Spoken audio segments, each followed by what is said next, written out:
here, and I probably should. So I upgraded my mic recently to be the Shure SM7B, which is the mic you see literally everybody using. Yeah. And the reason is because it just sounds good. And it sounds good with like 99% of people's voices. My problem, though, is it's a very expensive microphone, but it's built like a tank. And it's as long as you treat it well, it's going to survive a really long time. But my problem is it's an XLR mic. So you need like a cloud lifter because it's a very quiet mic, so you need to like get that extra like 48 to 60 decibels of gain. And then for me, I don't have anywhere for the XLR to go, so I need a mixer, I need a bunch of XLR cables, I need a mixer that will work with all my software. So it was like, you have this expensive mic, which is fine, but then I need like $4,000 to $7,000 worth of equipment on the other end just to get it to plug into my computer. So someone had to hang out at, what is that, saltwater or whatever? Exactly. Yeah, like begging, like, mics for the poor, please. Yeah. So every, I don't know, couple of months, every couple of years, I would go and look and be like, all right, what does it cost me to get this full setup? Because this is the mic I really want. My old mic, which is an Audio-Technica AT2020 USB, a workhorse. I had that for I don't know how long. It's really great.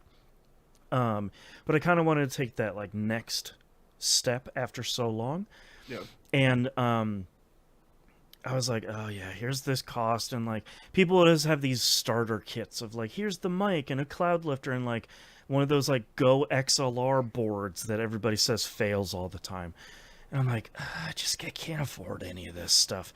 And then I ran across this one forum. I think it was on Reddit, where everyone was like, duh, you don't need any of that shit. Just buy this thing. And it is, I have the box right here. It's the Shure MVX2U. So what it is, this is wild, it plugs into the XLR port on the back of the SM7B or any other XLR mic. Mm-hmm. And someone out there might say, like, why didn't you get the SM7V or DB or VB? It's basically this mic that is a USB mic. And I didn't really want that when I discovered this thing. So this thing plugs into your XLR port, and then on the back of it, it gives you phantom power, which you need to power the mic. It can give you up to 60 decibels of gain, so you can actually, people can hear you when you use it. And it has a USB-C port on it. And it just turns this microphone, or any XLR mic, into a USB-C mic that provides phantom power and gain already. So instead of having this big mixer and a cloud lifter and like 15 fucking cables, you buy this thing for $120 and it turns this mic into USB mic. And I was like, all right. So I talked to my wife and she's like, just buy the thing. Like, come on. Like, just go get the thing. And I got it set up here. I have a Elgato, the low profile mic arm that I really love. Ran the cables through it. It's very much like we were talking earlier about servers, where they have like that scissor thing that the cables run through. Very much like that. You run through it and then you can the mic arm can kind of go anywhere. Ran it through there, plugged the thing in, the light turned on right away. And as soon as I plugged the USB-C cable into my computer, it's just like, oh yeah, man, here you go. I don't need any drivers. It's already set up. I configured it, and you're ready to go. And I immediately was able to record. And I was like, damn, all right. I was prepared to like spend the rest of the day like updating firmware and getting all this, and why doesn't this work? Why is my gain at 60, but I still can't hear anything? Exactly. And I only ran into one problem. And they actually have a really cool program. I think it's for PC and Mac, that lets you control all the features of the thing you plug in. So you get to control your gain. You get to do limiting, noise control.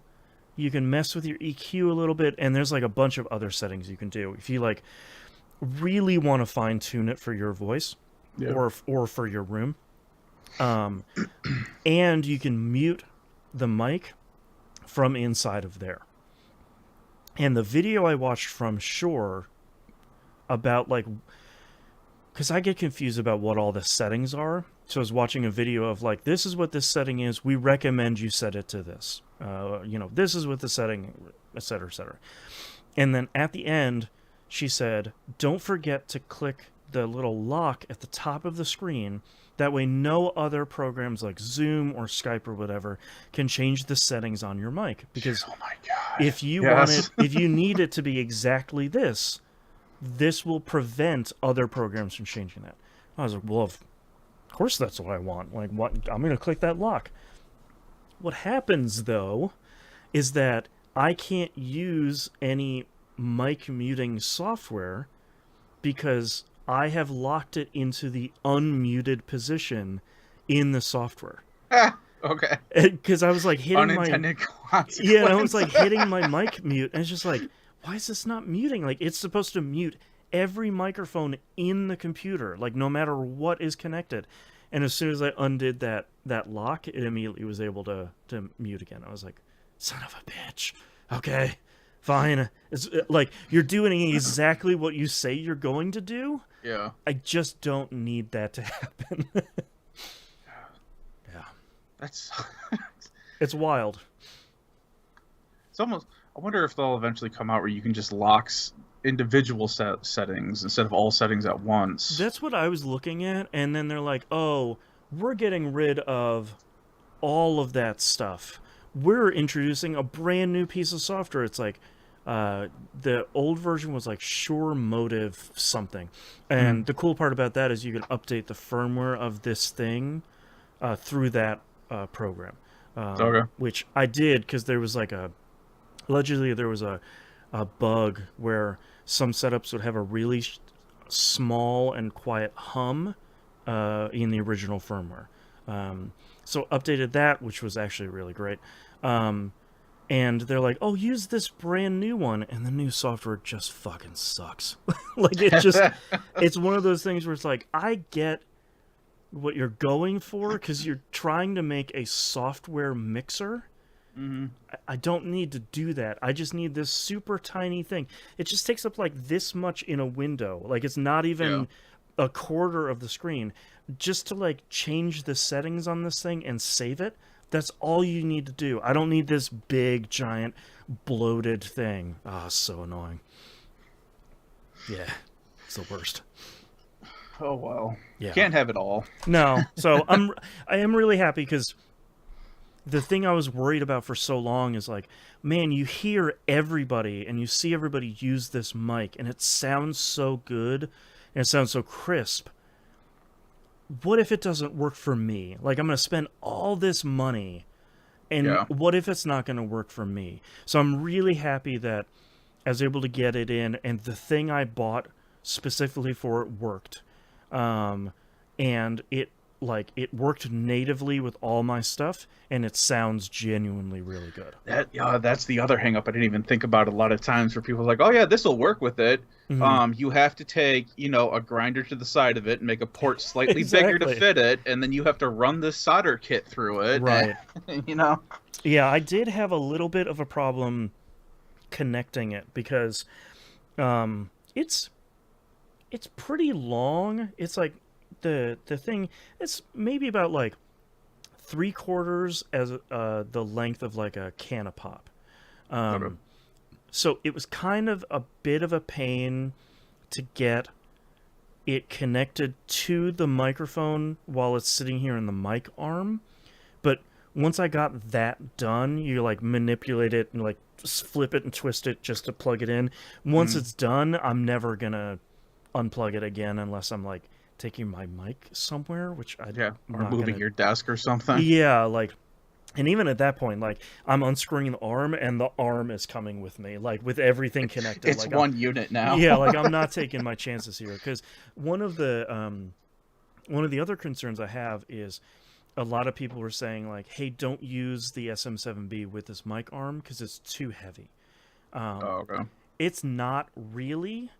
It's just, it is heavy, but it's under the maximum allowance for weight for this thing. It's just, I think a lot of people weren't like using elbow grease to tighten all of the like wing nuts on this thing to really lock it in place once you have it done. Because each section of this has a wing nut to keep it in like whatever specific position you want it to be in. You really have to ratchet that stuff down so that the arm can still move, but the angle it's sitting at, that's not going to move at all. So cool. It's got to put some elbow grease on it, man. Yeah. All right, you ready to get this thing started? After I say this dad joke, because you just got to use the German spec of Gudentite, and you're fine. You got it. Just tap it on the hood a couple times. Yeah, and say it's not going perfect. anywhere. Nice and tight. Yeah. All right, let's get started in 3, 2, 1. Welcome back to another episode of That Video Game Podcast, aka TVGP. I'm your host, Boston, and joining me as always is the Nimp. Hello. Moon is out on vacation this week, so hopefully he's having some fun times, and hopefully his travels are safe. We'll see him next week. Yep. But quick plug here, patreon.com/E1M1. The ones are numbers. You know the deal here. $5 a month. That's the recommended one per month, not per episode, not per week. None of that stuff. It gets you everything, including the Outcast, talking about all the non-video game stuff. Talk a lot about everything all over the place. IT struggles, dentist appointments, helping out with a motorcycle, a new microphone. We got it all over there. You can get that over there. That's the uncensored and exclusive Outcast. You get early access to Critical Misses and We Rogue Like It. You get exclusive access to the Critical Misses production meeting where Moon and I are kind of showing you and telling you how the sausage is made. And then you get exclusive access to the Wayward Sons, the Supernatural TV show watchcast that Moon and Nimp are going through. That's clipping away over there, well into season 2 here. Yeah, I was gonna say we're almost done with season 2. Nice. So it's getting there. Yeah, and we don't delete any of that stuff from Patreon or anything. It's not like, oh, you only have a month or 2 months to check it out. Nothing like that. So you can start that show and the Wayward Sons all at the same time. And hit the backlog over there. And get all of that at patreon.com/E1M1. The ones are numbers. Quick plug here. I did make a change to the Patreon account this week. So if you are a patron, you can find the Patreon feed in Spotify. So if you listen to your podcast in Spotify, remember, please rate and review the podcast over there if you do so. If you listen to it over there, you can get the patron feed over there as well. So it should just be called like E1M1 patron feed, something like that. So check that out over there. All right, Nimp, what have you been playing this past week?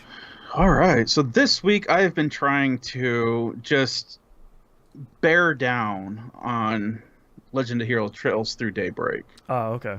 Because I'm getting towards the end of it, and like most JRPGs, the end of the game is when the game starts to get longer. Yeah. So this week I did manage to get through Chapter 4. Mm-hmm. There was then I forget what they actually call it now. I guess like an intermission chapter where there's not actual real story happening. It's just like a lot of subplots being closed up. Oh, okay. Completed that, then moved on to Chapter 5, completed that, and now I'm in the final chapter. And this is where I was like, okay, I'm gonna call it good here, because I have plans. I have games up that I'm planning on doing, but I'm gonna do something extra with these next 2 that I have in mind. Ooh, okay. But I have to finish the main game I'm working on before I'm willing to move on and dedicate myself to other games like I'm thinking of doing. Right. So so far with this game, I'm not going to spoil huge chunks of it, but I will spoil a little bit here and there. So if you don't want to know anything, yeah, just skip ahead a couple minutes. Spoilers. Yeah, but they introduced basically like the idea of nuclear energy in this game. Oh, okay. Which kind of feels a little weird, and it wasn't really something that I've thought of, because in this game, what they call Orbital is kind of like this MacGuffin for like infinite energy in this world. Oh, okay. It's basically like if we currently had fusion energy. Oh, okay. But like we've had it for like thousands of years, and we've got like, it down that to... old thing, fusion exactly. energy. So the whole thing, that way that Orbital works is basically you get these stones, you mine these specific stones, or like monsters in the world drop these stones as well, and there's different elemental versions of these stones, and you can draw power from them. Mm-hmm. But these stones recharge the power back to themselves after a while as well, so you kind of have infinite renewable energy in a weird way. Okay. I don't know the specifics, because I don't think any game really gets into the specifics on how it really should work, kind of. But the general idea is you draw energy from septums, which are the stones, and those septums will recharge themselves eventually, and you can just keep drawing energy from them. This doesn't turn into, at least to this point, it doesn't turn into like a Final Fantasy VII where you're slowly killing the planet, or you know, you're sucking mana from this region and plants can't grow. It's sucking the Orbals dry, Cloud. Yeah, it truly seems to be like this, like Star Trek utopian thing of, hey, we just found infinite energy, and now everything just comes from this. Right. And this energy is also what lets them do thaumaturgy, or their version of magic. So when they introduced the idea of nuclear in here, it was kind of something that just like went off in my head. It's like I never even thought of other forms of energy in this game. Right, because why would you need it? Exactly. Right. So one of the kind of plots for this game is that someone is trying to research nuclear to use it as a weapon. Oh, okay. And it, at some point, like decades before this, like scientists have just given up on it because it was too complicated, it was too hard, and there wasn't enough gains for you know what they were theoretically thinking could come from it. Especially with the energy aspect, because you know it always comes back to energy for everybody. Sure. But it's like we already have Orbital. Nuclear doesn't look like it's going to do anything, so everyone just dropped it. Except for this one professor who for some reason got it in their head that, hey, no, this is going to be the next step in weaponry. Now, things happen, the formula never gets completed, but a nuclear bomb does get created at some point, and it does get detonated. Oh. I was like, oh, wow, that has all kinds of difficulties tied to it now. You know, real world stuff here. Right. But then they kind of gamify it a little bit where they're like, well, because it wasn't a completed formula, yeah, it has the destructive power, but it doesn't have the lasting radiation. You know, like in our world when a nuclear bomb would go off. Right. Which was kind of interesting too. It's like, okay, so you guys are just subverting all the bad aspects of this going off, but okay, fine, whatever. You know, I would assume at some point somebody would figure out some sort of magic MacGuffin that would fix it anyway, so whatever, it's fine.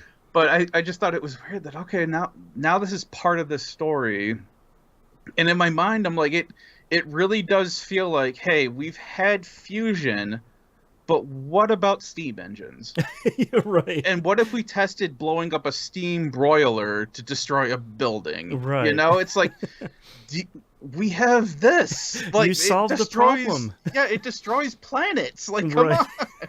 And that's kind of the weird thing, too, because they do keep talking about, like, the destructive capability of this new kind of weapon. And, God, there better be a Metal Gear type thing in this game coming up at some point, because I would just really love this. But the entire time I'm just sitting here thinking, like, you have magic. Like, you in the earlier Legends of Hero games, you could summon entities that could destroy continents. You could still call things to blow, like, make pretty big explosions. Right. This is just odd, but also it's a Legends of Heroes game, so it's like, fine, yeah, let's run this ground ball and see where it goes. Yeah, exactly. So that was really funny, just reading that, and also just the way they present it too, because it also doesn't quite have either my sense of scale in this game isn't correct, or they really toned down the destructive area of blowing up a nuke. Because the entire time they've got like a floating airship above this city where it's being threatened to detonate at, and everyone's like, "Oh, the airship will be fine. It's out of range." And I'm like, I'm pretty sure one of you guys could shoot that with a regular gun, right? And like it would hit. I don't think it's that up there. I don't think you understand the wind currents that you could generate with this kind of thing. So it was just really fun, dumb. But now I am at the point where we have taken out the big bad. Okay. It was not like some god that we were trying to take on. This whole game, the focus of this whole game has been shrunk down to quite a bit. Like I said, it mostly takes place mostly within this capital city. You do go to other cities within this country as well, but it's just like focused a lot more on more local activities. It's more like Dragon Age 2, where it's like you're in this one place, that's really your focus. Yeah, and you are taking on powerful opponents, but they're not as powerful as what they had been in previous games, where it's like these people who could literally tear apart the universe. Right. No, we are fighting a mob boss who happens to be very powerful and have an artifact, kind of thing. So I like how they kind of toned it down for this a little bit. Yeah. We have met a bunch of crazy powerful people already, and we've gotten the you haven't even released a tenth of my power kind of BS. Right. And I'm like, I know, because I know where you come from. I know you have a final form. Sit down. Exactly. Just let us have this we just need small right now. Right. So far, I do really enjoy that this is a lot more a more grown up story, where it is dealing more with the gray areas and not the, well, you did this so you're bad, or you did this because you're good. Right. There is a lot of, well, I wouldn't go to the police or the guild for this because either I don't want it to get out in public, or I don't trust, so-and-so. This needs to be kind of done behind the scenes, and you're trusted for that. So you stay pretty much in the gray area for a lot of the story, and I really enjoy that. That's not an aspect that we get a lot with these games at all, because it is mostly the power of friendship and all that saves the day, kind of. I won't let you destroy the universe. Yeah, and this one, it's like, well, if the price is right, I mean, you can blow up half of it. That's right. That's right. Do we need the whole town? Yeah, exactly. Yeah. Thanos had some good ideas. That's right. Yes. I'm hoping this last chapter doesn't take forever. I kind of looked at a guide just to see, and there is a bunch of stuff stacked up towards the end, but it doesn't seem to be as bad as previous games. Yeah. So hopefully I should have this wrapped up this week. Nice. And depending on what happens, if it somehow goes horribly south, which I don't see how they could do that at this point, I'm looking forward to the game that's coming out at the beginning of next year, because they greenlit the translation on that real fast, so it's coming out. I think it's like January or February of next year for Daybreak 2. That's cool. So, and then after Daybreak 2, they just need to slow down. We don't need all these games. Like, there's a ton of them. A lot of people need to catch up. So, Daybreak, it's still what I want it to be. Just a dumb, fun PS3 looking game. Yep. Sometimes that's what you need, man. The cars still do 90-degree turns, and I don't ever want them to change it. I don't care what gen of video games we go into. On the PS8, I still need them to just go skirt and just take that road turn. Is not big enough for that turn, but by golly, that car made it. So. That's right. My next and last game that I played this week, so that I wasn't just talking about Daybreak, is I played Ender Lilies. Oh, yeah. That came out on PlayStation Plus this month. It was one of the 3 games. It was that, one of the Five Nights at Freddy's games, and the Star Wars Lego Complete Edition, the newest Complete Edition. Ender Lilies is a Metroidvania game. A lot of people throw in Souls. It's not really. You do start off with like 3 healing things that do get refilled when you sit at a bench, and sitting at the bench kind of repopulates the world as So well. it's a lot like Hollow Knight, where it's like, yeah, it's kind of Souls, Yeah, but like not really. but there's not. I've died once so far in this game, and Mm-hmm. you're not going back to fight, your Hollow, or to You're go not back doing and a get your corpse souls. run, Yeah, it right? seems like you don't lose anything from dying. You just go back to the last place that you rested Oh, at. okay, that's not so bad. So yeah, this feels more in vein with Metroidvania than the. I mean, Hollow Knight is still a Metroidvania, but it's kind of Right? its own. It's got some extras with that. Yeah. So you play as a priestess. I believe they call him a white priestess. And from what I am gathering with the story, 'cause you get like a very, very short blurb in the beginning about how basically everything has fallen to blight. And for some reason, you are fine. And you being the white princess, you are the reason that you can heal or like purge this blight. Hmm. So you get woken up. Your character doesn't have any memories. They don't talk at all. But the spirit of this knight shows up and starts talking to the character and you as the player basically, and starts explaining what has happened and that you need to get out there and we need to try to try to stop this. But while in the process of doing this, we're going to try to get your memories back so you understand the mission that you're supposed to be doing. Okay. And the whole idea behind this is that the blight has been slowly taking over the world. Hmm. It's not like an enemy, it's just the world is just becoming blighted. The darkness, And quote unquote. yeah, Yeah. but it's not like a sentient entity, and it doesn't seem to be controlled by anything. It just seems to be more like a natural force Yeah. than anything else. One of the papers, because a lot of the thing you'll find a lot of papers, and there are a few, or like notes, and there's a few enemies who will kind of give you some information on the story, and that's about all you get for this. But one of the notes that I had found, it talked about how it had started raining in this area, and everyone became fearful and started hiding inside. And then you later learn that for some reason, rain is how the blight moves around, Hmm. and it's never stopped raining in this area. Oh, huh. And as you start exploring this area, you can see that it's seen better days, like probably decades ago, kind of thing. Like this isn't something that just happened. This is something that has happened a while ago and is just continuing to run through its cycle. Oh, okay. Some of the cool things. One thing I want to bring up is just the art design for the game. Your character is just white. Mm-hmm. Like the clothes they're wearing, their skin, like they even glow a little bit. They don't produce actual light in the game, but they just have like that kind of fairy glow to them. It's very stark difference from the rest of the game, which is kind of normal tones, like not like Xbox 360 browns and grays, but everything feels a lot different from how she looks. Yeah, a lot of the world is darker than she is, and a lot of the enemies and even your own spirits that you get are usually done in like a black gray, maybe with some red toning to them. Mm-hmm. But for the most part, like your character is the brightest thing in this world right now. Running around, you do have your basic Metroidvania stuff, where it's like you eventually find like a double jump. Right. You have a dodge, and it throws me off because your dodge is on L2, and I keep hitting circle to dodge. Right. And right now, circle isn't anything for me, so it keeps throwing me off. But it's funny when you have her dodge, because she doesn't do like a tuck and roll or anything like that. She literally just flings herself forward and just kind of belly flops onto the ground.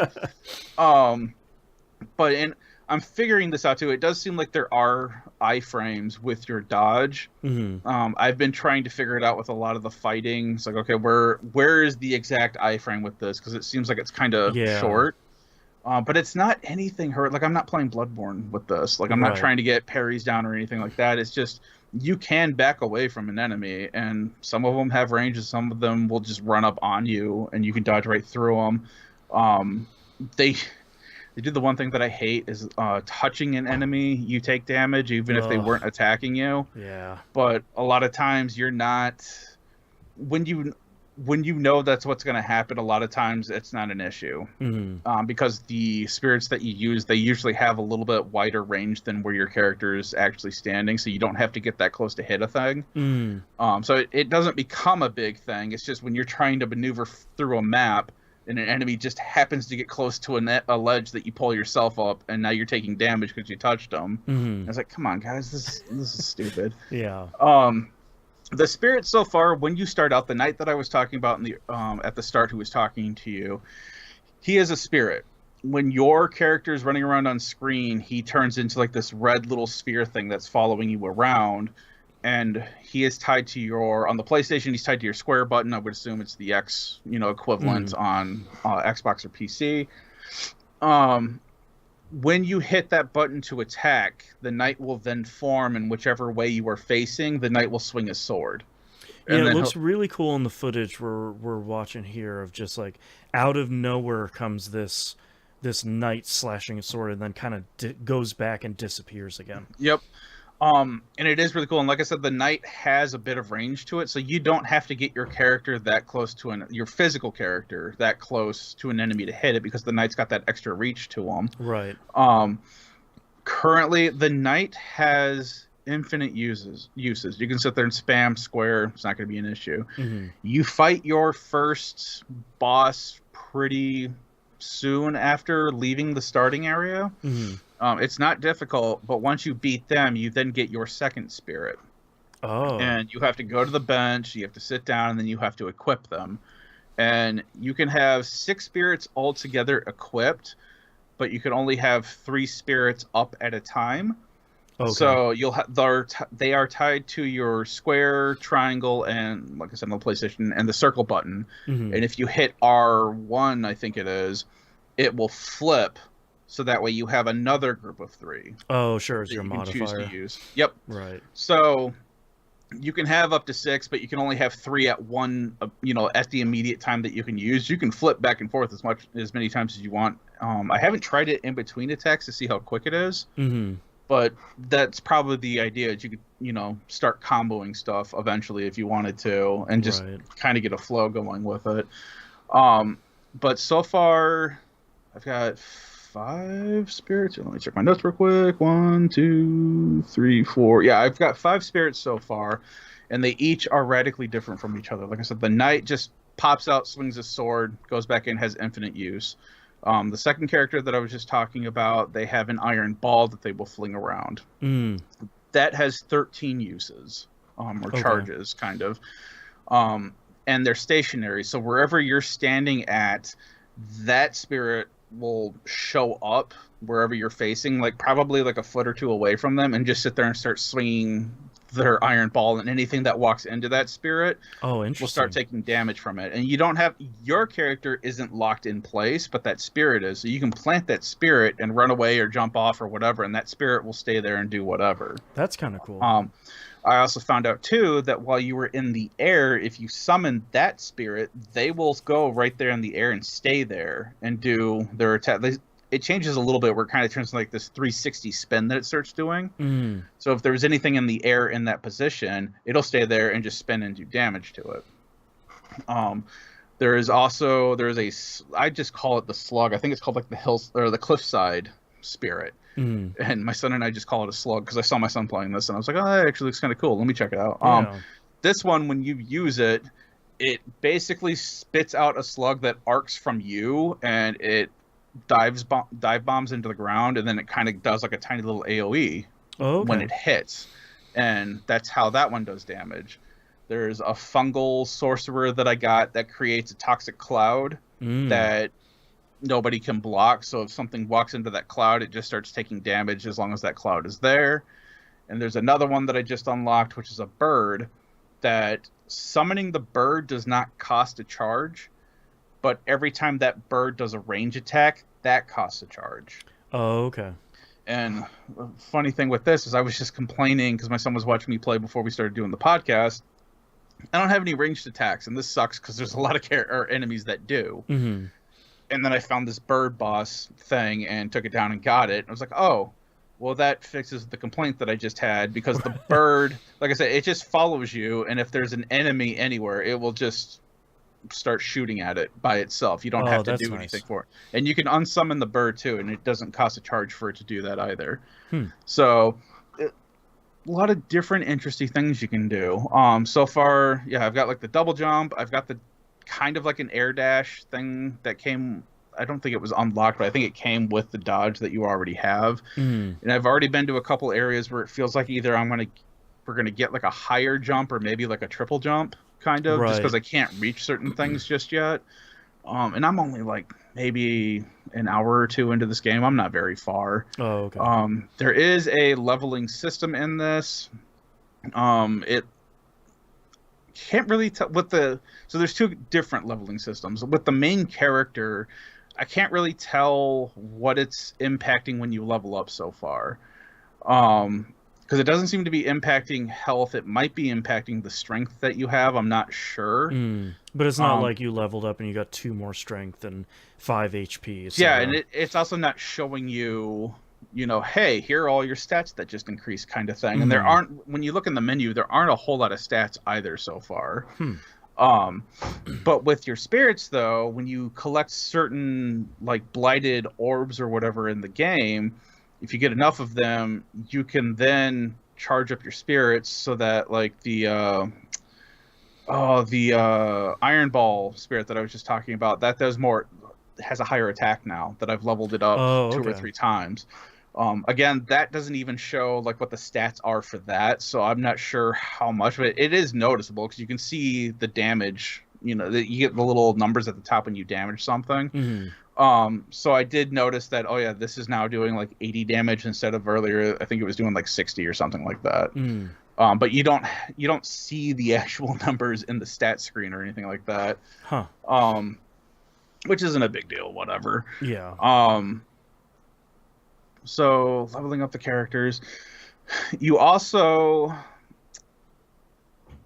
man, I'm sorry, I was just watching the video. Some of those stupid mushroom wizards are such a pain in the butt. But anyway, you also have relics that you can equip now, a lot like Hollow Knight with the, like the one relic that I have, it's called the, I actually just wrote it, the Soiled Prayer Beads.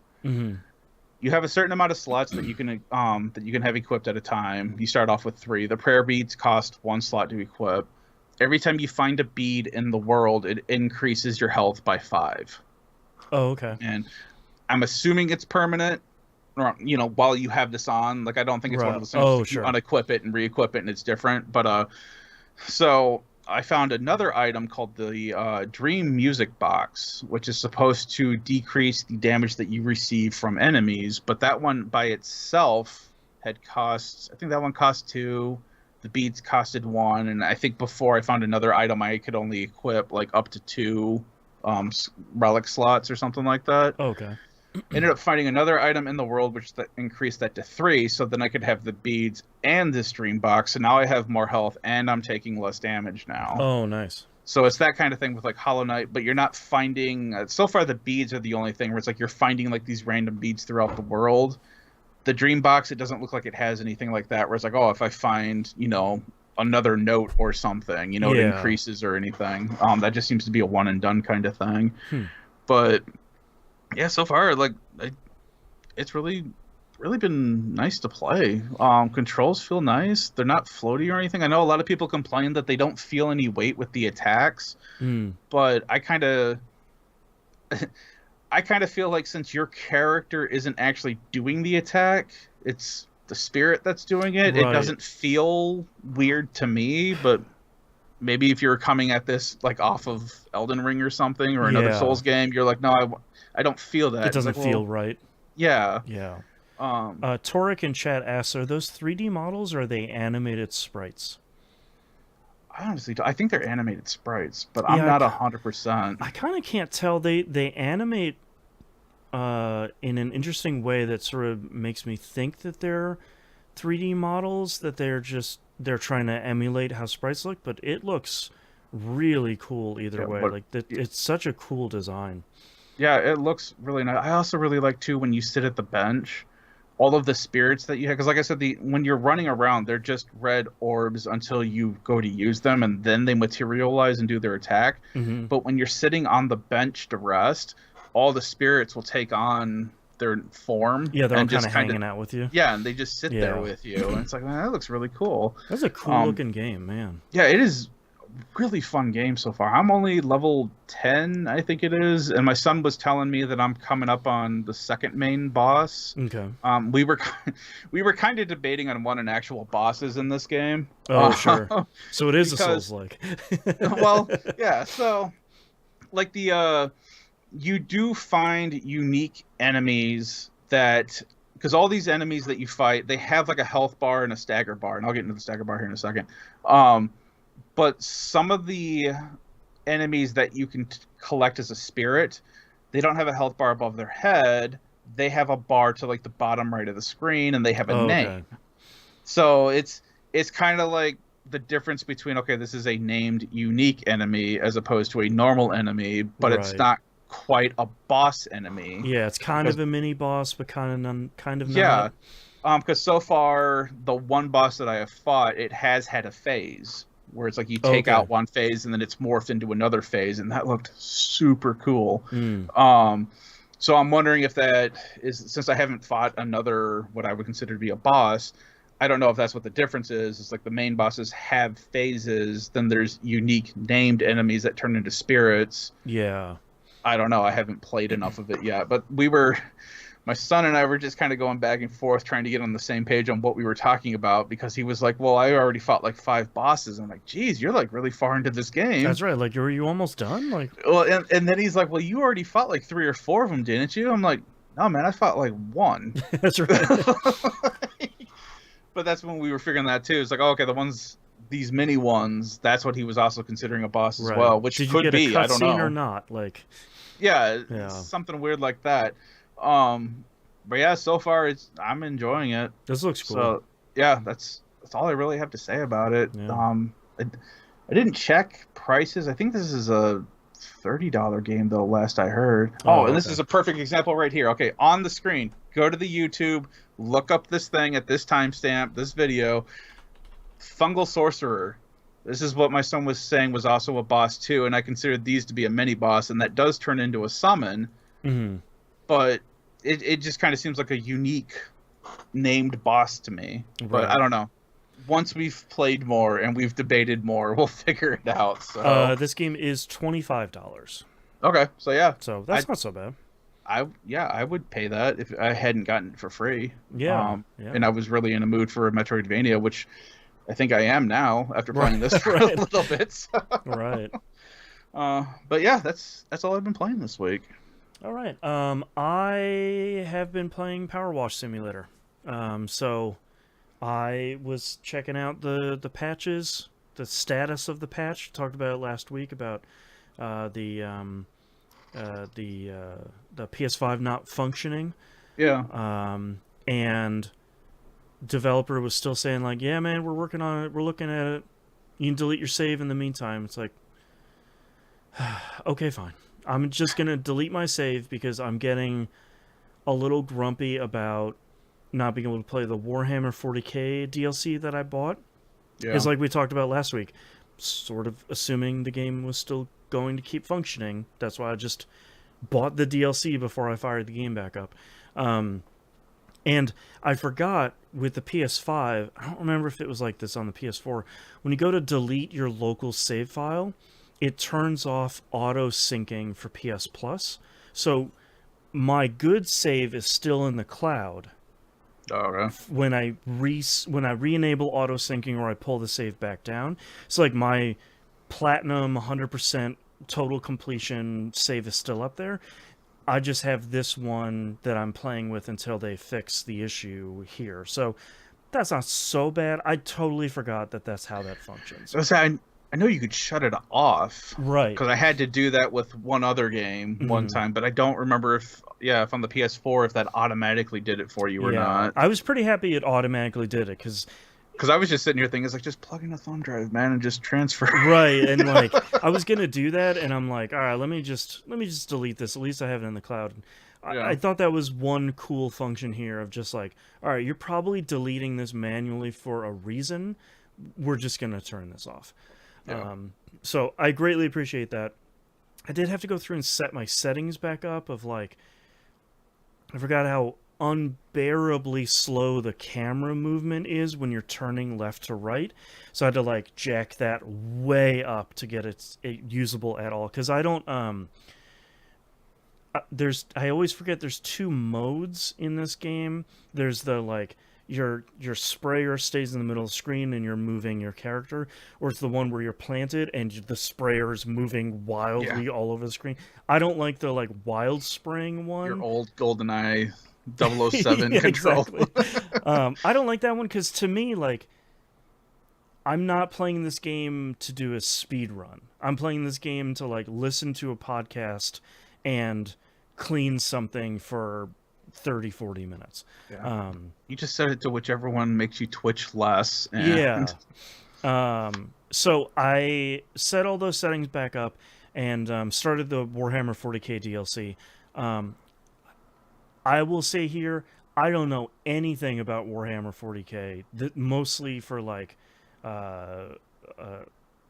me saving myself from diving into anything else that is monstrous and cool and has 50 different books about it at a minimum. So mostly like a self-preservation thing. But so far this is really, really cool. It all takes place in like a cathedral on Mars. And you get all of the Warhammer like text messages like you do in all these other ones. But it's all in universe. It's all these like tech priests sending you washing instructions for this giant mech that has a chainsaw sword on it and a gun. You wash like a tank. You wash 2 different mechs, and I'm on the final stage right now, which seems like it's going to take forever. You wash something called like a Thunderbird or something like that. It is a massively huge, gigantic spaceship. Nice. And I've only read 2 books, so don't look to me for... Yeah, it might also be like a Thunderhawk or something. I don't know, like, what's Warhammer and what's my memories of Horizon Zero Dawn. I don't really know. But so far, this one is really good. I have really enjoyed these ones, especially the 2 mechs, because each individual part, like, this is what I really like about PowerWash Simulator. Each individual part, like each hose is its own part. Like, if you haven't played PowerWash Simulator, you need to clean like 95% or more of each individual part before it makes that cool cash register noise and says like, all right, that part is clean. And, you know, if you start the game, the very first thing you clean is your power washing van. And it's like, all right, you washed the window on the door, that's one part. You washed the door, that's one part. Yep. But when you get into more advanced machines and things you're cleaning here, like one individual tube on the leg of this mech is going to be one part. And it might have 5 tubes on each leg. And, like, that's the kind of, like, down and dirty kind of nitty gritty stuff I really like in this game of like, oh, okay, I'm gonna hit right on the D-pad and this tube still has like a little stripe of orange on it where the dirt is. All right, now I'm gonna have to find the right angle, like up or down, to get this done. Yeah, it's like run the chainsaw. I have to get every tooth on that thing. That's right, you sure do. And it's like it's there's something about it that really tickles my brain in a way that I know it doesn't for everybody, and I respect that, but it just does something for me. And I feel like I haven't played the other DLC packs that came out in between the Final Fantasy VII one and this one, because there was SpongeBob and Back to the Future.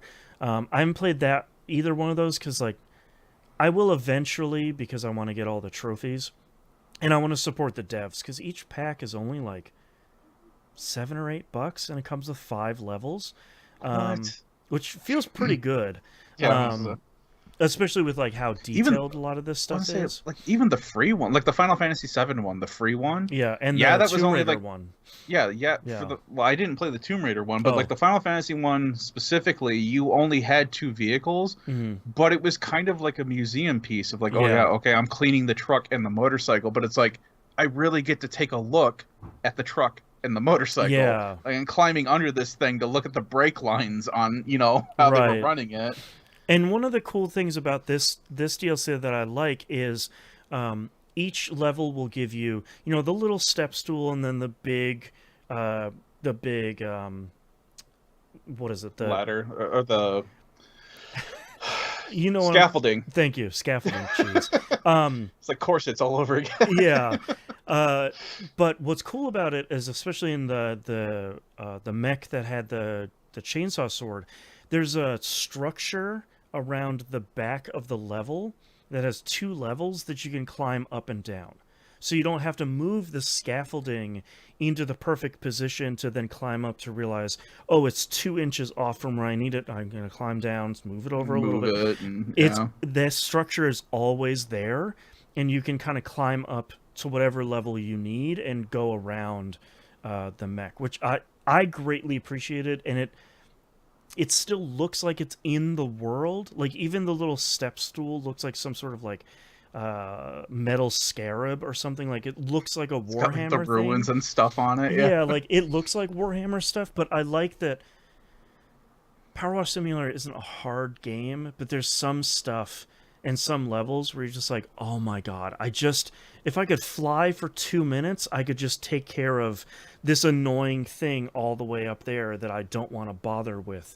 But now I gotta move the scaffolding and all that stuff. So this is it's really good. I think they made a change with the trophies at some point too, because for this DLC, like a lot of the other ones, it will say like, oh, clean this one piece of this tank before you clean any of the other pieces, and that'll give you the trophy, and you get the other trophy for just cleaning the entirety of the tank. Yeah. As soon as you clean that first piece, like the one piece they wanted you to do first, the trophy pops immediately. So it's very clear of like, yes, you did the thing. You don't have to worry about like, oh, am I going to get both trophies when I finish the level or not? So I really appreciate that, because I think that was a problem that I ran into with the base game of like, all right, this level's going to take me 2 hours over a couple of days. I really hope I nail whatever they're asking me to do here. So this just makes me want them to have a collaboration with Gundam. Yeah, it almost feels like it's just a matter of time for like any cool collaborations. 5 years from now, we're gonna be on like PC with this thing, and you're gonna be out there with the Enterprise D trying to hose that thing down. I wonder if it has Steam Days. Workshop support. I feel like it probably does. There's gotta be something stupid like that. Yeah. There's also a summer pack they just released, because they've been doing those the Muckingham Files things that they've been. It's like they alternate between a free DLC level and then like a paid DLC pack of 4 or 5. This is the 4th Muckingham Files they've released, it has said. And I have downloaded it. I haven't started it yet because I want to finish the Warhammer thing first. But I'm excited to see what that is, because I looked at it and I think it said it was like a seaside resort or something. So it seems like it's kind of one of those bigger levels that they were eventually doing in the base game, like the carnival, where it's like, all right, you're cleaning like 4 or 5 big structures. So I'm excited to see that. So, but this is also just the game I needed right now, which is part of the reason why I was grumpy about it not working. Is like, I want to play PowerWash Simulator. Like I want to have this chill, like half mindless, cool, relaxing thing, just with Warhammer 40k stuff. I was gonna say, in a super dystopian future.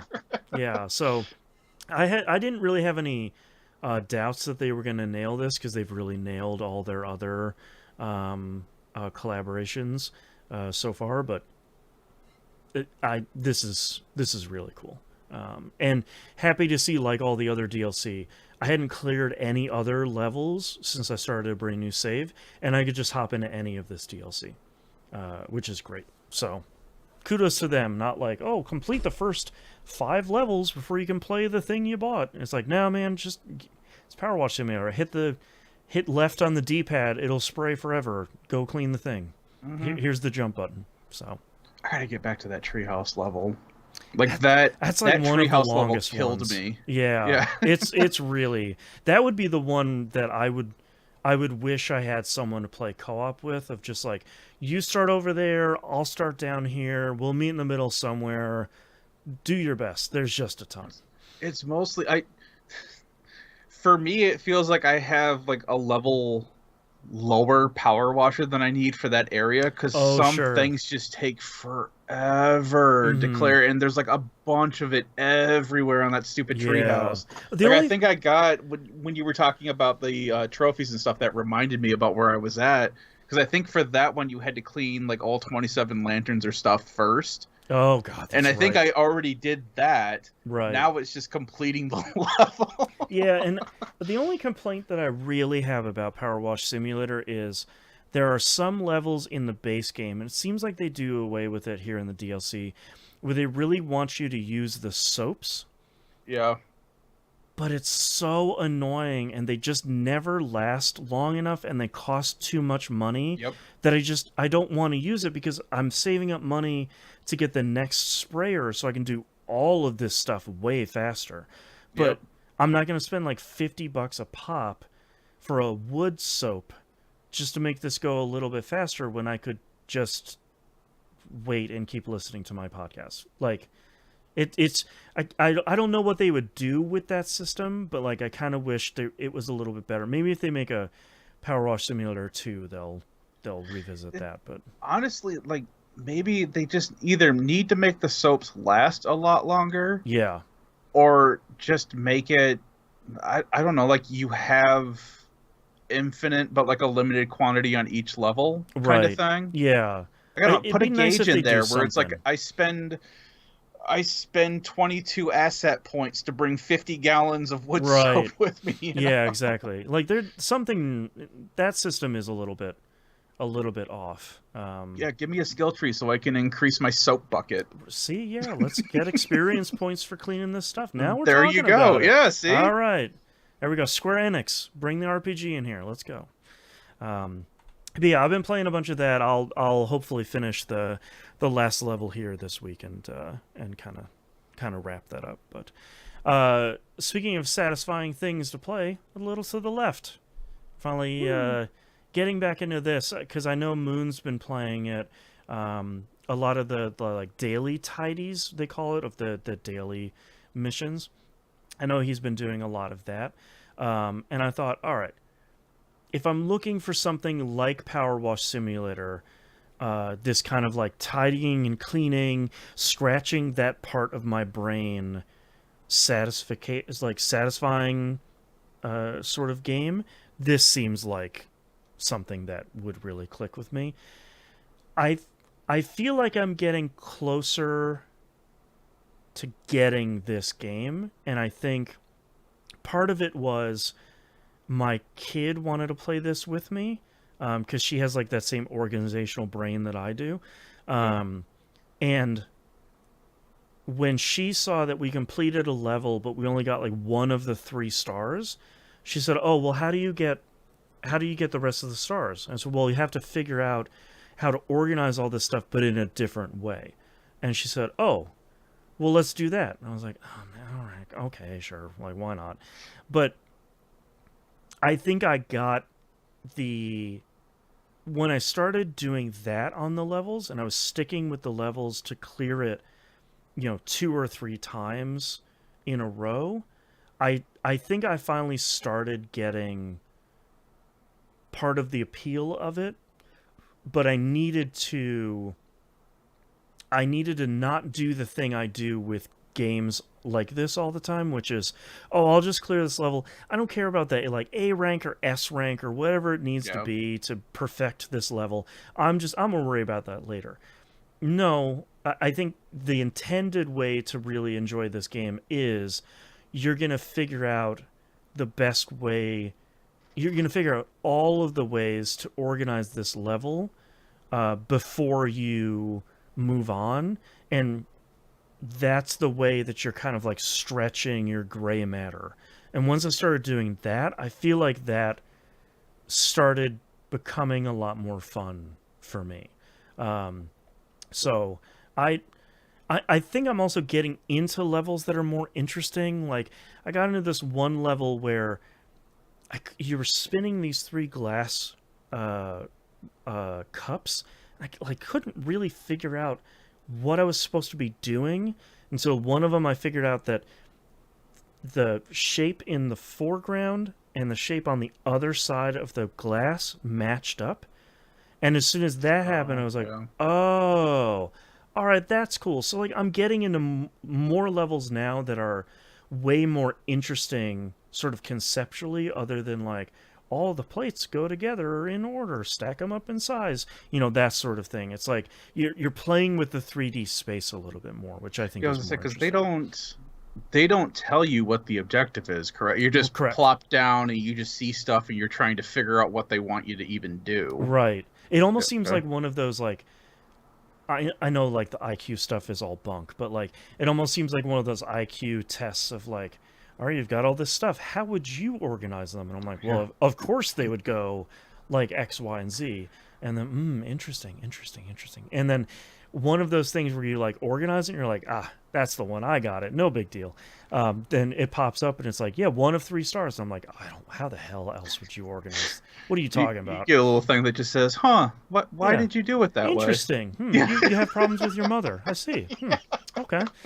So like it's I feel like I'm kind of getting closer to getting it. Like it's not one of it's to me it's not like PowerWash Simulator or Unpacking or something where it immediately clicks with me. Like for me, I finished that first level of Unpacking and I'm like, yep, great, game of the year. Oh, there's more? Fantastic. I love it. I haven't got to that point with this yet, but I feel like I'm starting to get a little bit of it, which is kind of making me excited. So Unpacking was fun too because you get like the whole thing with the GameCube, yeah, where people are like, "What do I do with this box?" And everyone's like, "What the hell do you mean? What do you do? yeah, It's a like you plug GameCube." it into Yeah. the TV. Like what is? What are you Oh no, you're What do you young. mean Oh you no, put I'm your old. socks in that drawer? What's Right, wrong like with you? yeah, underwear doesn't go there. Come on, man, it's weird. Yes, Unpacking was a fun psychological check yeah. for the universe. Actually, here on the video is one of my favorite levels that really click with me, where you're putting batteries away in a battery organizer, but Hmm. the shapes between the batteries also makes a design. So, Okay. like, not only do the batteries have one spot they need to be in, but each of the batteries, like, in the each container makes a design as well. So that was really satisfying. So Nice. yeah, I feel like I'm kind of getting it a little bit more here. So we'll see. I want to stick with it because people really do like it. Like Moon has really clicked with it here over the last couple of months. So um, I'll keep with it and see if I'll eventually get to the point where I really like it. So next game here I have Super Dungeon Muncher. This came out on Steam this week. It's super cheap. Let me see how much this is. $3. It is a game where you are a little character running from top to bottom of the screen, and a monster is trying to chomp the dungeon behind you. And it is a kind of like a traditional roguelike where every time you move, the enemies move, Oh, okay. and you can see where they're going to move in the dungeon, but the monster doesn't abide Stop. by that. So the Yeah. monster kind of takes a handful of chomps, then keeps moving, rests for a little bit, takes another couple of chomps. Playing the Um, Langoliers video game. yeah, like it's really interesting. It has a really bright, vibrant style that I really like. Um, and my only complaint about it, I've played maybe an hour or so. at the beginning is pretty difficult. I think your character is a lot weaker than I was expecting it to be. So I thought it was going to be like a pretty heavy combat game, and you seem to have at the beginning about as much health as the enemies do. So it's more of an avoidance thing than a I'm going to take out all the enemies in this area sort of thing. Yeah. So it's cool. I have been keeping an eye on this on Twitter for a couple of months because I feel like this is one of those games that pulls me in because somebody is like, they post a GIF of this game they're working on. They're like, yeah, look at this thing I'm working on. I'm like, oh, this looks incredible. Like, this is actually a game? It's great. I'm going to add this to my Steam wish list. Come on, let's go. So that's really been pretty fun. And I think it's super fun, and the price seems really right too at $3. Because it seems like there's a bunch of unlockable stuff, but it's not going to be the thing you're playing for the next 300 hours or anything like that. So go check out a trailer for this. Go check out some GIFs. Super Dungeon Muncher. It's pretty great. And last game here, Dragon Quest IV. I have finished Chapter 3, which is the sales guy chapter. I will never forget the town music in this game after playing that chapter, after hearing it for like 3 hours straight while I'm running my store. That was a really cool chapter. I can see why people really like that chapter so much, because instead of it being a combat or puzzle focused chapter, the puzzle is, how am I going to start my own shop, and how am I going to buy all of these weapons at the lowest price to bring them back to my store to sell for a profit, to save for you're essentially saving money to excavate this tunnel between the continent you're on and the next continent that you're going to. So it's this kind of neat, like, buy low, sell high thing when you're running your store with your wife that I think is kind of neat. It's a little bit like, I feel really badly for that guy, though, because everybody's like, look, here's this fat shopkeeper just being fat and running a shop. And it's like, bro, like, he's just a big dude. Leave him alone. What are you doing? You're buying your weapons from him. They're like, what? Rude. So that chapter is what got me really into Atelier games when I discovered those. Right. And I can't remember. Oh, there was a Steam game that came out that was about running your own shop too. Racketeer. Yeah. Yes. Oh, yeah. Thank you. Because like when that game came out, everyone was like, "Oh my god, it's Dragon Quest IV!" And they just made it into a full game. And I'm like, "What are you guys talking about?" Mm-hmm. But yeah, Racketeer. That was like one of the first big Japanese indie games on Steam. And I think that helped a lot of Japanese developers realize, like, no, there is a hungry market for this stuff. There's just no easy way to get this stuff. There's a lot of broken people who like to buy low and sell high and craft their own stuff. Yeah. So that, I thought that chapter was really good. I'm on to chapter 4 now, which I'm struggling a little bit with Dragon Quest IV overall. It's not really clicking with me as much as like maybe 1 or 3 did. I don't know how much of that is like a popular or unpopular opinion. But I'm really looking forward to starting chapter 5 for when all of this stuff kind of comes together, because I'm doing all this stuff like the 3rd chapter ends when you go through the tunnel that you built to bridge to the next continent, and it's just like, yep, he's off on his adventures, chapter 4. And I'm like, yeah, okay. Like, my hope, and I don't really know, but like my hope is that all of these disparate stories that I'm playing all come together, like all these loose threads of storylines that I have all kind of come together and start getting tied off in the end chapter. Like, it's easy to tell that chapter 1 Will Ragnar's story, because his thing is he's going out on an adventure to go find the young kid that's going to be the hero that the bad guys are looking to kill before they become a grown hero. Like, that one seems fairly straightforward. But a lot of these other ones are sort of like, okay, cool, but like, I'm waiting for this to all kind of go somewhere. So I'm sticking with it.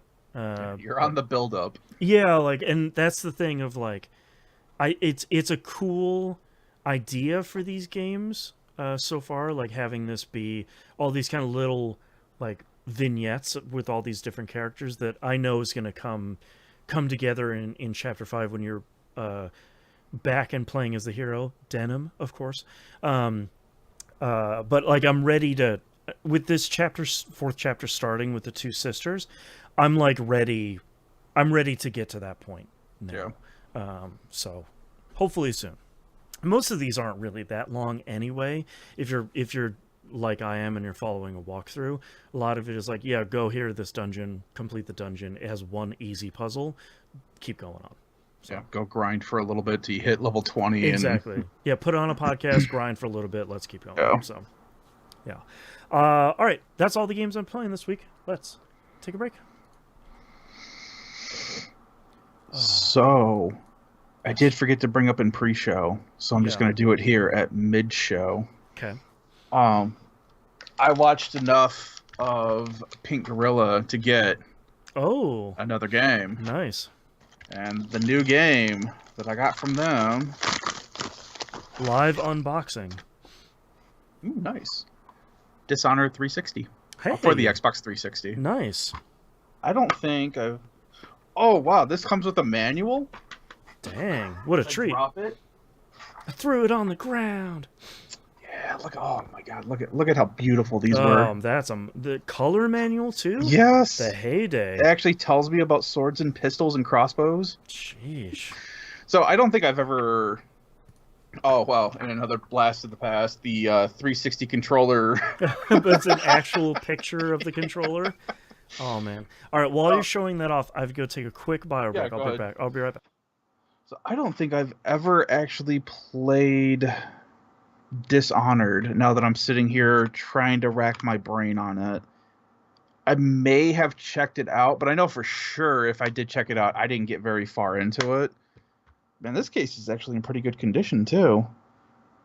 So I think at some point, E3 2012 Game of Show, Game Informer, GameSpot, MSNBC. Man, that is Game Informer. That's kind of depressing to see that after last week's news. But yeah, I don't think I've ever played a whole lot of this, if I did at all. So I'm looking forward to checking this out. And I know it's on Game Pass. But since I have the 360 version now, I might as well just play the original release instead of whatever the Game Pass version of that's going to be. That'd be interesting to find out. And it's just the regular edition. It doesn't have any of the DLC or anything with it. And I know the store is closed. So if I'm going to play the DLC, I'll have to then switch over to the Game Pass version. But whatever. Now you guys get to hear me continue to ramble since I am the only one here. So let me turn on my Xbox real quick and see if I have played this at all. Remote.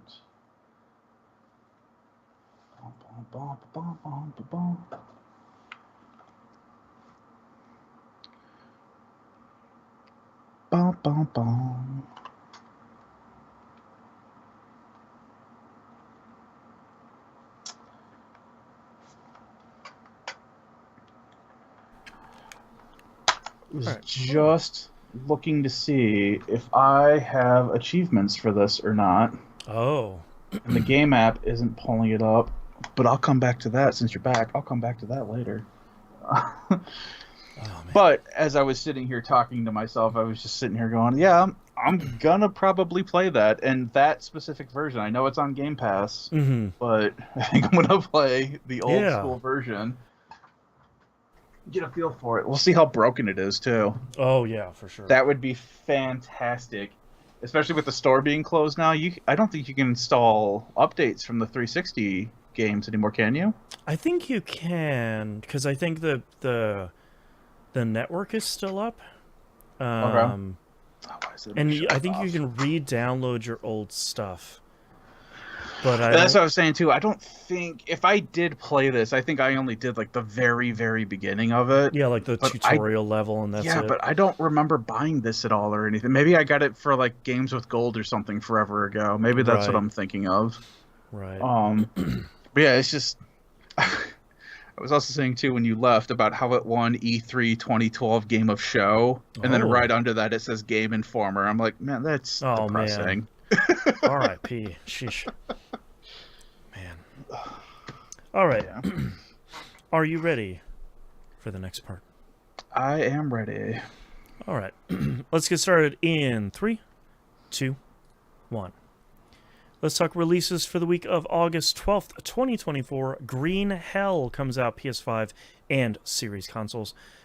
Looks like this is also a free upgrade for owners of the last gen versions. So the Consoles. the PS4 and Xbox One versions. As far as I can tell, it looks like it's a free update. Don't quote me if that's not true, but that's about as much as I can tell. Yeah. But people seem to really love this game pretty consistently. It's one of those open world survival crafting sort of things. So I'm happy to see that it's coming to new consoles. So hopefully it's in good shape. I hope everyone who enjoys these and it follows their expectations, I guess. That's right. I am not a huge survival crafting That's person. why I was thinking about it the other day, because Moon sort of like lightly was giving me grief about not liking survival games last week, which he is 100% right for. But I think my thing is like why I like Pacific Drive so much is I don't have a hunger meter and a thirst meter and a heat meter and a blah blah blah. Like I don't have to care about any of that stuff. I'll take care of my car, that's for sure. But I'm not like, oh, I can't go back out in the wilderness because I haven't filtered enough water to make sure that my thirst meter is blah blah blah blah blah blah. Like I don't care about that. I think the other thing, because like Valheim, I really liked playing, but I had a group of people, like a bunch of friends that I was playing that with, and I think that's what makes the difference. Because a lot of times I tend to play these by myself, and after a while, it's like, cool, like I'm freezing cold again. It's nighttime, and there's nothing I can do about it, kind of thing. That is pretty frustrating. Meanwhile, you could have friends on the other side who are like, well, then light a fire, idiot. Oh, who just died and lost all their flint? That's right. Oh man. Next game here is Sam & Max The Devil's Playhouse Remastered. It's coming out PS4, Xbox One, Switch, and PC. This is the last of the episodic Sam & Max games. Then they're just doing a full remaster on this. I love the original Sam & Max game from whatever, 95 or whatever. Yeah. But I never got into any of these in the trilogy, even though people really loved them, and they're apparently really good. I gotta maybe get to these at some point, but people seem to really enjoy these. So, and it looks great, and it looks like it runs really well on this remaster. So, I think that's cool. Go check that out. Next game here, Kana, I don't remember. Bridge of Spirits comes out on Xbox One and Series consoles. This was the PlayStation exclusive from 3 years ago. That was kind of like a PS5 showpiece. You get the fluffy little void monsters that you get to control. Yeah, exactly. Like your little fluffy little buddies. I played a little bit of this like last year or so. It's really good. I was definitely not in the mood to play it at the moment, though, because it's kind of like this soft Soulsborne sort of thing where you're expected to kind of do a bunch of parrying and perfect parrying and stuff like that. And I was in the mood for more of like a traditional hack and slash thing. And it's like, hey, man, you're not going to get through this boss unless you start parrying. And I'm like, I don't want to do that right now. You wanted to show up and ruin someone's day, not have your day ruined. Exactly. I want to light heavy a boss until it dies. Nothing else. So this is a really cool game, though. It seems like it runs really well on especially Series X. So it's pretty cool. It doesn't look like it's coming to Game Pass, though, at time of recording, which is sort of surprising because it seems like this is a game that would do really well on there. But Hopefully it does well on the platform. So I wonder if it's a weird rights thing Yeah, right now. I don't even remember if Sony published it or not. I'd have to look it up, but it seemed, for the longest time, it seemed like a Sony game. So I'm sure there's something weird going on there. Next game here, Phantom Spark, comes out PS4, PS5, Series console, Switch, PC, and OS X. This is a really cool third-person futuristic high-speed racing game. I'm I was specifically saying this looks like a Mayan version of Wipeout. Yeah, I'm like specifically trying not to say like F-Zero because I feel like that sets too many expectations for people. But I think you can kind of like somewhere between Wipeout and F-Zero, but you're right, like Tech Mayan sort of influences. It looks really cool. It has a really cool style. Certainly something I haven't really seen before. Check that out. Made Phantom Spark. And last game here we have is, let me get the title correct, EA Sports Madden NFL 25. That's coming out PS4, PS5, Xbox One, Series consoles, and PC. I had to get the entire title here because when I searched for Madden 25, I got the one from 11 years ago. Yeah. Just now there's two of them. There's two 25s. Thanks, guys. Now the football game has come out, so all video games can continue to release. That's right. John Madden saw his shadow, and we're all ready. We're ready for the season. Dive back into it. Yeah, it doesn't seem like this game is a huge leap over the other ones that I can tell kind of on the surface. They're touting a more improved field sense. They re-engineered our physics system and stuff like that, like new franchise modes. I am excited as someone who watches highlight reel for an improved and updated physics engine. I know that thing's going to break immediately, and we're going to see, a football shoot into the stratosphere at 40,000 kilometers an hour, just, or a guy stretched out 40 yards across the field. Oh my God, yes, please. So keep an eye on highlight reel over the next couple of weeks, and let's see the real broken stuff here. I do know, though, whatever that NCAA college football game that came out this year, yeah, apparently that one is really good. People say it's selling like hotcakes, too. People seem to really love it. I'm having a hard time, because I like keeping an eye on, like, what's the reason why a game like this, seemingly coming out of nowhere, is doing really well. And I kind of can't tell why, other than it just seems to be really good. Like just a really good football game. It's not like revolutionary in anything it's doing. It's just someone finally made a really good football game after the PS2 era. Yeah. And it could also be the thing too. It's like a lot of people maybe just stopped buying them, and this was the first one that they came back to after a couple years, and they're like, "Oh wow, these really have improved now." Yeah, that's true. Yeah. Let's do two quick news stories here. First up, Vampire Survivors finally gets a release date on PlayStation platforms. That's August 29th. They came out with a brand new trailer for it, featuring features such as at least 13.5 hours of gameplay. They're right. That's a good bare point. minimum. Yep. Yeah. You're right. They did also say that all of the DLC packs will be available for purchase at the same time too. So just charge $20. Yeah, because more than the cost of the DLC that's currently out right now, and the guy honestly deserves it. Day one, and what's the base game is? They increased the price, I think, to $10 now. Yeah, and then each DLC pack is $250. So yeah, you'd probably get in still for less than $20 if you buy all of them. Because I'm going to buy all of them individually, of course. And that will be the only thing I'll be playing. Hundreds of hours of entertainment. That's so good.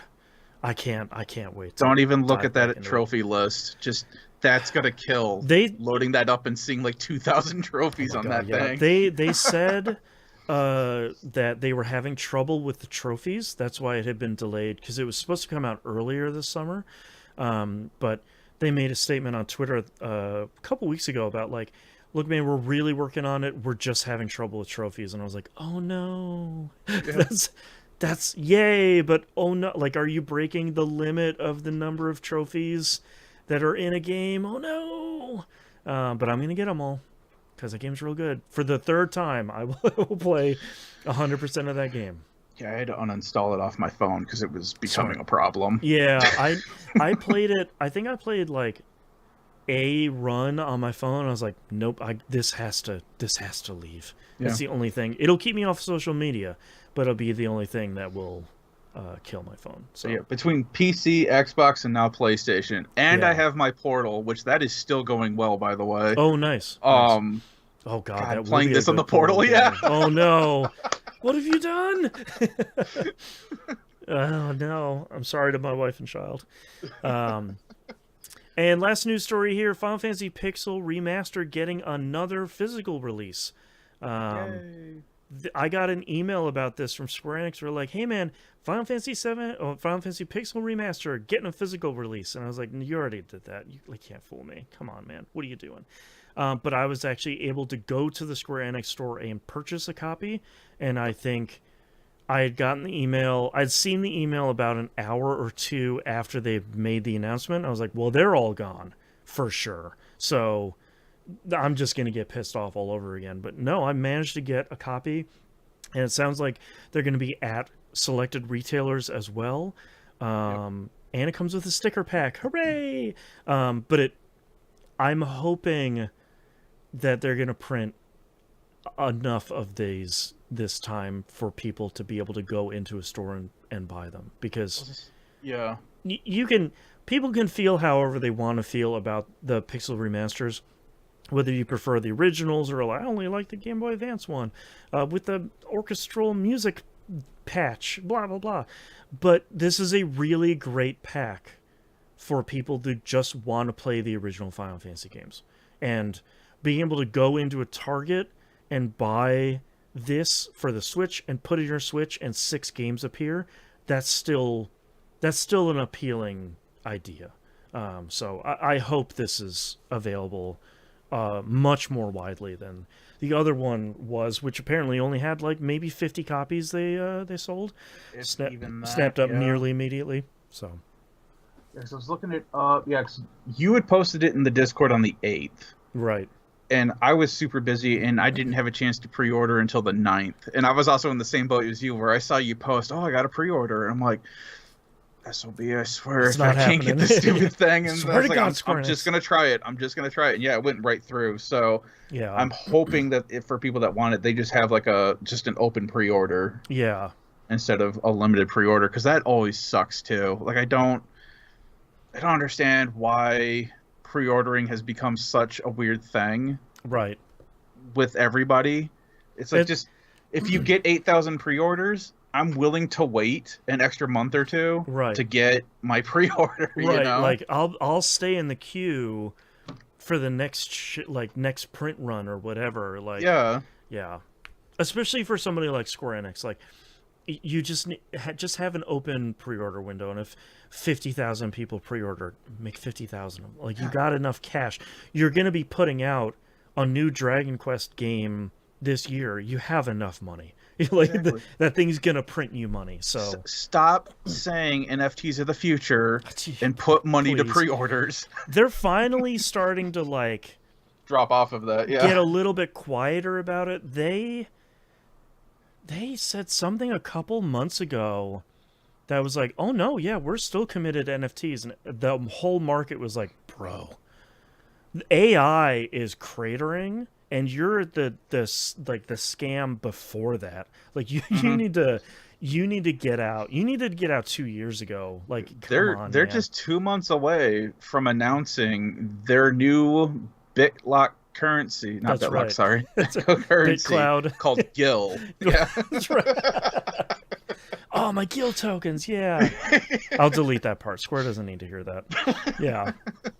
Oh man. But yes. Fingers crossed, hopefully. And if anybody's been interested in the Final Fantasy games, especially the original ones, these are really great versions, especially with like being able to pump up like the XP and the gil you get after battles, turning off encounters. Like there's so many quality of life improvements they've done on this, of just like, these are older RPGs, you might just want to get through them to see them. That's okay. Yeah. Triple XP, quadruple gold, you're good. Just sail through this game. Yeah, I'm real glad that that quality of life has become kind of the standard for older JRPGs of, okay, if we're releasing this, it at least has 3 times speed. Exactly. At the bare minimum. Right. Because no one has 40 hours to just see a cutscene anymore. Yeah, 100%. Yeah. All right. That's our news stories this week. That's our episode. Thank you very much, everyone, for listening. If you'd like to visit us, you can do so at tvgp.tv. Everywhere to find and follow us is on the right-hand side of the page. Also, don't forget our new social media thing, campsite.bio/E1M1. That's got our numbers. Oh, thank you. That's got all the links and like all the RSS feeds and all the social media places we're on, the subreddit, all that stuff. It has, as far as I know, every single link that you can get over there. Speaking of E1M1, go check out patreon.com/E1M1. The ones are numbers. Talked about all the cool stuff you get at the beginning of the show there. $5 a month. That's the recommended one. It is fun for a $5. Don't forget. That's not false advertising. Don't sue us, please. And if you can't support us financially, totally understand. Best way, like we talked about at the beginning of the show, rate and review the show wherever you can. Spotify, Apple Podcasts. YouTube what is Google calling it now? YouTube Music Podcasts? Who knows? It'll change by the time this comes out. Yeah, it'll be dead by the time they launch it. So like, who knows? Reviewing and rating that stuff over there really, really, really does help. Not only for this show, but for any podcast you listen to and love. If you listen to a podcast and you hate it, just delete it and be quiet. Move on. Yeah, move on with your life and don't ruin somebody's life. So five stars or bust is the thing there. So make sure you do that. I think that's everything. So we'll see you all next week. Bye. Bye. All right. What titles do you have? So I have a bunch, but I'm realizing some of these are actually kind of long too. Yeah, I've got a bunch of long ones this week. Yeah. First one I have is Status of the Patch. Mm-hmm. It's like corsets all over again. A chill, relaxing thing in dystopian future. Okay. Experience points for my soap bucket. A lot of nerds want to buy low and sell high. And light, heavy till the boss dies. I'm going to change that soap bucket one up a little bit to just EXP for my soap bucket. Yeah, that works. That's probably a little shorter. I know you have a final form. It'll play great on the portal, Status of the Patch, and EXP for my soap bucket. I think soap bucket's probably the one that I have. That one's too good. I am ready to go. Perfecto. All right, starting in 3, 2, 1. This is that Video Game Podcast, episode 877 for August 12th, 2024. EXP for my soap bucket. I'm going to get max level for suds. All right, thank you very much, everyone, for listening and watching. We do greatly appreciate it. Thank you so much for taking your time to hang out with us, and hopefully you enjoyed it. And hopefully we'll see you all next week. Bye. Bye.